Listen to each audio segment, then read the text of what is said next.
咁今次我哋會介紹啲咩呢？我哋就會介紹我哋最新嘅叮叮拍 DSLR 左右鏡頭嘅套裝。咁首先我哋本身係裝咗呢個 X5 Pro 嘅，或者 X2 Pro、S Pro 都可以。咁我哋依然係保留翻 X5 Pro 或者 X2S Pro 去做主前 cam， 但係後面尾 cam 咧，我哋就會換咗呢個佢主要嘅 DSLR 過去尾 cam。咁我哋會首先形成咧就係前 4K 或者前 2K， 咁後鏡就會變成 2K 嘅。即係會比以前嗰個更加提升。以前嗰個係 1080p， 咁而我哋嘅左右鏡頭咧，我哋左右鏡頭係會因為擺出車外咧，我哋就係會用咗個 1080p 左右 1080p 鏡頭嘅，拍出嚟係成個側邊都拍晒好歪嘅。咁有啲中意拍上啲、拍下啲都可以。咁再講下究竟係點樣安裝啦？咁佢安裝咧係無損嘅，完全無損。咁我哋係按翻個車骨嗰條邊放翻落去，咁然之後咧線係入咗去，咁我哋會有一個豬喉，即係我哋平時啲門邊咧，呢度有個豬喉嘅豬喉位，咁我哋入翻豬喉位，然之後過翻上車，所以你喺呢條門邊你唔會見到有條線影響個美觀啦。有啲朋友就會講其實360都會有啦，咁我哋呢個真係全綠嘅，同你360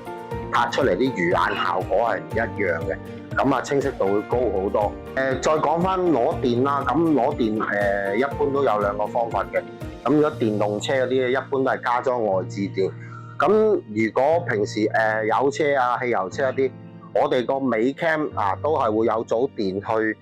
接駁翻落去 Fuse Box 嘅，即係同原先個主 cam 係一模一樣。咁其實呢個鏡頭係唔關事㗎，大家可以唔使睇。咁我哋會揀一個比較細少少嘅，咁變咗裝咗落去呢，其實都個美觀度非常之好。咁亦都唔會影響即係啲豬喉成線唔會太多，唔會話裝到架車即係好似好核突或者有啲唔順，即係其實都係完全睇落去同原車個結構係一樣嘅。首先我哋會變咗做前 cam 前 cam X5 Pro 或者 X2S Pro 呢，就會連咗喺呢個去呢個左 cam 嘅，後 cam 嘅呢個型號 DSLR 咧就會連咗去呢個我哋呢個嘅右 cam 㗎，連咗去呢個右 cam。咁首先咧，我哋為大家講下個 app 嘅操作先啦。咁首先我哋打開叮叮拍個 app。打翻開叮叮拍個 app， 咁我哋會好然之見到兩組嘅，包括前同左同後同右。咁我哋首先睇下撳前同左先啦。我哋見到如果你係 X5 Pro 嘅，會見翻 X5 Pro 部機啦。如果 X2S Pro 咧，就會見到 X2S Pro 機。咁我哋撳翻入去畫面啦，我哋會見到我哋而家嘅前面。咁我哋切換嘅時候咧，就會變咗左邊。咁大家可以睇下左邊嘅清晰度啦。咁我哋同一樣個機嘅操作都係咁嘅。例如我哋想睇翻啲片咧，我哋一樣係碌翻去後邊，咁然之後放手，咁我哋會好清晰到見到左邊喺度做回放嘅畫面咯。咁如果我哋想喺後邊咧，咁我哋可以去切換翻個 WiFi 去連接後邊嗰套機嘅。咁我哋而家咧繼續講啦，咁我哋去連後邊就同右邊一樣。咁我哋撳落去睇翻後面個畫面咧。後面個畫面由於而家變咗做 2K 嘅關係咧，個清晰度係完全同以前 1080p 係唔可以比較，係清好多嘅。咁而家我哋再切換咧，個畫面咧係去咗我哋嘅右手邊嘅。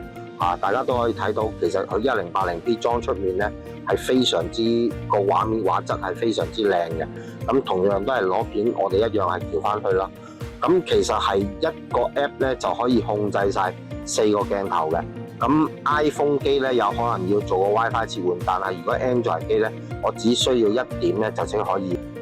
咁今次咧，由於即係太多，其實以前好多客戶咧反映咧都好想睇到左同右，而我哋叮叮拍咧亦都聽到大家社會唔同各界都好多有啲開門嗰啲撞到你或者有啲人中意喺攞把戒刀去戒你部車啊，佢知道你有前後 cam， 但係側邊冇嘅就專整你側邊，咁形成其實有好多客戶咧都好十分之想要有呢個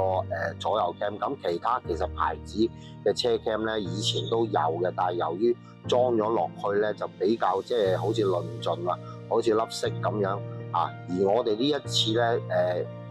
叮叮拍出嚟呢個咧，第一係無損安裝，完全無損嘅。第二咧做走線嘅時候咧係可以做到即係好 perfect 咁入翻去條豬喉嗰度去過。咁而我哋叮叮拍其實個畫面同個性價比個質素，俾大家都一直都要了解到係相當之唔錯嘅，所以香港都非常之多客戶。咁呢一次咧呢個產品咧係完全係俾呢個 X2S Pro 同 X5 Pro 大家聽真啲，其實我哋發咗好多 Facebook 嘅廣告出去咧，都好多人問有啲人話究竟係點樣去升級係咪我俾錢就成套機同我哋換？唔係，咁我哋首先係會保留翻你主 cam 嘅，保留翻個主 cam， 然之後我哋會加3個鏡頭落去，幫你形成前後左右都全部可以錄到晒。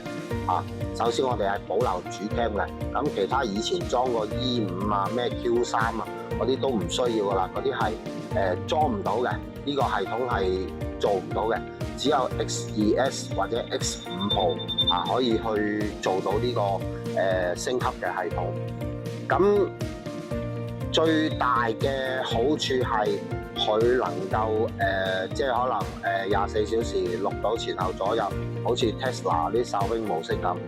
因為其實好多車廠好多城可能佢有360，但係360錄嗰個魚眼鏡頭或者係錄得唔穩定，或者成就唔同我哋啲專業嘅車 cam。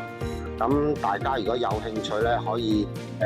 留意下或者有咩更多嘅問題咧，可以喺留言區嗰度同我哋去分享一下，或者去大家去了解嘅。